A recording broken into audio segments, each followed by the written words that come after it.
Moving on, the 2021 season previews, we have the Columbus Blue Jackets, a team where you could argue this, they may be a dark horse for the playoffs. Not the Stanley Cup, the playoffs. Yarmir Kekalana has made a lot of good deals, not in this offseason, but in past offseason before, and they proved teams wrong last season.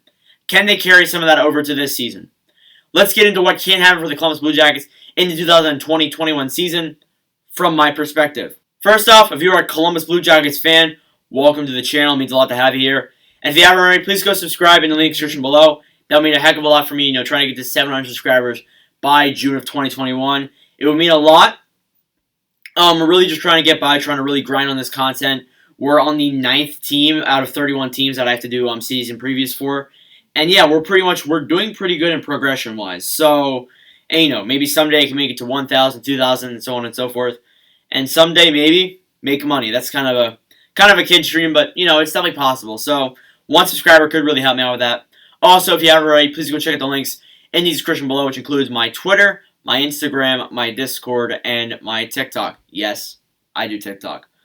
And you also want to shoot me a DM on any of those, we can have a hockey conversation, or if you disagree with anything that I say, you can hit me up on there too. We can have an argument or a discussion.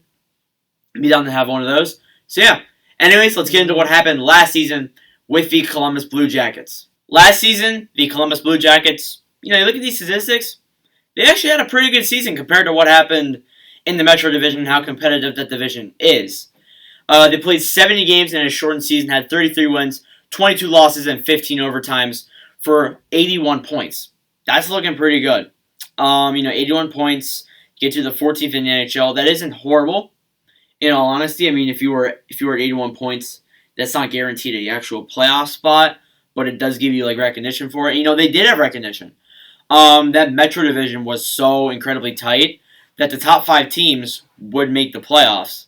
And that's the top 4 teams would make the playoffs, and then teams from the Atlantic would only get 3 or 4. It's amazing to see how a team that's 5th in their division or sometimes even 6th, they make the playoffs, which is unbelievable to see. They were 14th in the NHL, and they infamously beat the Toronto Maple Leafs in the 2020 Stanley Cup play-in round in a total of 5 games. A very toxic-looking series where there was comebacks. There was back-to-back comebacks. The Leafs were up 3-0. The Jackets came back and won. The Leafs were down 3-0. The Leafs came back and won, and then the Jackets eventually won 3-0 in Game 5. Maple Leafs just ran out of gas, and honestly, Toronto's its own story. They lost to the Tampa Bay Lightning in the first round not long after in just 5 games. That was to be expected, in all honesty. I had a feeling Tampa would be pretty mad from losing to them in 2019 and would come in and just blow them out of the water. Now, at least Columbus put up a win because Tampa would have just sliced and diced them pretty much the whole series.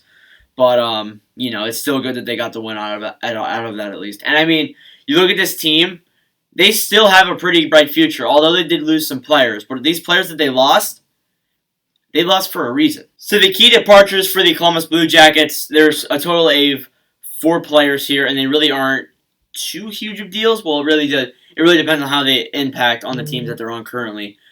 Josh Anderson was traded away in the Montreal Canadiens trade with Max Domi. We'll get into that later.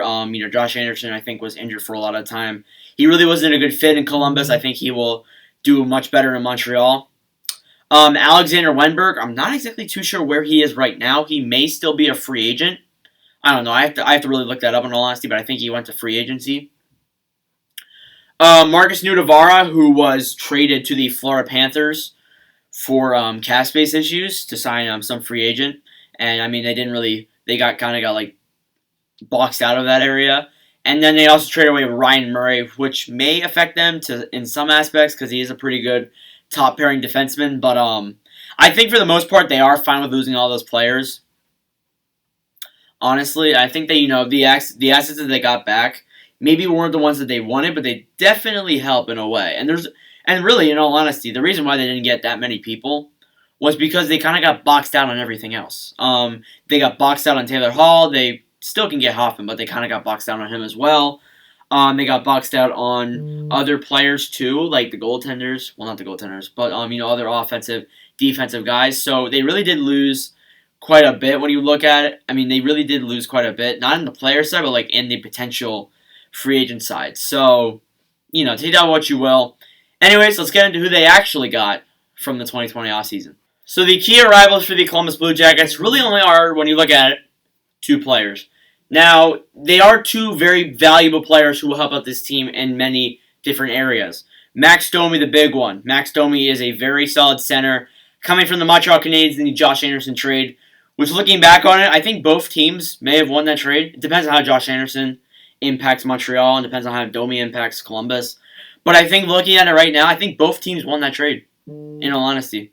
So, I think Max Domi will put a big dent in that Columbus offense, in that center side of the area. And they also acquired Mikko Koivu, who is a veteran from the Minnesota Wild, who just wasn't really fitting in. And I still think that he's doing not horrible. I think he's a solid third line person. But yeah, he does bring that veteran presence to the team, and he'll bring that helpness out of those people. So anyways, that's it for the guys that can improve this team. Let's get into the projected lineup. Now on to the projected lineups here for the Columbus Blue Jackets. I look at this. This looks pretty interesting. This looks like a very stacked team in a few aspects. Now, on the left wing side, you have Alexander Texier as your first player, but I think Gustav Nyquist will definitely push up to that point. He's a second line guy as well. Boone Jenner as your third person, and then Grigorenko as your fourth line. Then on the center side, you have Pierre-Luc Dubois, Max Domi, Mikko Koivu, and Riley Nash. On the right wing side, then, you have Oliver Bjorkstrand, Cam Atkinson, who will push for that first line spot, Nick Foligno, and Bremstrom. That's my projected lineup for the Columbus Blue Jackets. Now, Texier, Dubois, Bjorkstrand looks like a pretty good lineup. Nyquist, Domi, Atkinson, I really could see any of those guys pushing it up to first line. I think Nyquist will definitely get a huge shot at that. I think Atkinson will get a few chances at the first line spot. I think even Max Domi will maybe even pass Dubois if Dubois doesn't get signed by a contract, which I'm sure he will, in all honesty. But yeah, that first and second line looks pretty good, that top six. The bottom six doesn't look too bad either. Boone Jenner, Mikko Koivu, who's a new acquisition, and Nick Foligno, who I think could push up the second line as well. Foligno is a very underrated guy also. And then that fourth line there, you got Grigorenko, who's a smart rookie. You got Riley Nash and Bremstrom, which is not that bad of a line either. So, you look at this offense, I don't see any problems with it. I mean, maybe the wings need a little bit more depth, but I think this team still looks pretty good without the depth alone. So even adding the depths will make this even better. So it's amazing looking at that. It's just an interesting thing to look at. Anyways, let's get into the defensive projected lineups for the Columbus Blue Jackets. Now on the projected lineup defensively for the Columbus Blue Jackets, start off on the left wing side. I have this sorted by lefty and righty, by the way. We have Zach Werenski on that first side, Gavrikov on that second, Gabriel Carlson on that third, and Harrington as your fill-in player. On the right wing side, you have Seth Jones, David Savard, and Steve Kukan. I look at that defense. That defense also looks really good. Columbus is not famously known. Columbus is known pretty well for their defense. Zach Werenski, a very good, solid young rookie. Gavrikov, underrated as heck. Gabriel Carlson, also pretty underrated as well. And Harrington's not that bad of a fill-in either. And then on the other side, you have Seth Jones, who came from Nashville, who was also a pretty good acquisition back in the day. And he's playing pretty well in Columbus. David Savard, another pretty good underrated player as well. And then you got Steve Kukan as that third defenseman. I'm sure they'll find someone else for that job as well. Yeah, I look at that, and I'm pretty proud of that. Columbus's lefty side is stacked. You have a few very underrated guys, and that's the thing with this team. This team has a lot of underrated players, and that's the thing that people don't. That's the thing that people overlook. They overlook a lot of these players. Like, for example, they overlook Alexander Texier. They overlook Bremstrom. They overlook Gavrikov a lot. They overlook Carlson. They overlook Savard. They overlook all their goaltenders. It's amazing. It's amazing how underrated a lot of these players are. And, they're going to keep getting underrated because they're drafting all these new and very young and very bright future-like players that can help out this team in the future. And, this team may not be like a Stanley Cup contender, but they are definitely a dark horse for the Stanley Cup playoffs. I mean, especially in the Metro Division as well. But anyways, let's get into the goaltending projected lineups, which you already know what it is. On to the goaltenders. So, the goaltenders. No surprise here. You have Joonas Korpisalo, Elvis Merzlikins, and Kiva Letkins as your 3 goaltenders for the Blue Jackets. Okay, so we're going to go back to the beginning of the 2019-20 season. I, including others, have had a lot of questions about Joonas Korpisalo heading into 2019-2020 because Bobrovsky recently went out to Florida and signed this ridiculously big contract, which is profiled as like overrated, but I think Bobrovsky will bounce back. That's another story. So they go out and they get Korpisalo. Korpisalo comes in 2017-18, plays pretty well for this team, and he becomes a starter in 2019-20. And there were so many questions. Everyone was wondering, you know what, is this guy going to keep out the success for the Blue Jackets? Are any of these guys going to keep the success? And honestly, we were asking questions about every single position for the Blue Jackets because they lost almost all their offense. They lost some of their defensive guys, and they lost their top goaltender in the 2019 offseason, which made people think, you know what, is this team really a contender? Is this team really able to contend? And you know what? These players on this team, underrated by the way, really proved to us that they are. So, Korpisalo comes in and plays pretty well for the Blue Jackets right off the gate, and then gets injured in probably one of the most controversial NHL experiences I've ever seen. I will definitely be making a video on this topic because it does deserve its own video. But back in early January, I remember when the Columbus Blue Jackets were playing the Chicago Blackhawks. Ironically, we did that 2 previews earlier. And the game went into overtime, and the refs screwed up, and they made a call. And they didn't blow the whistle or set the time back for a certain amount of time in a certain meter or whatever. And the Blue Jackets scored right around the buzzer, 2 seconds after the buzzer ended. And if the refs set the clock back, which I think they had to set it back for like 3 seconds, the Blue Jackets would have won the game with 1 second left. And then they went into the shootout, which is the next thing after that, of course.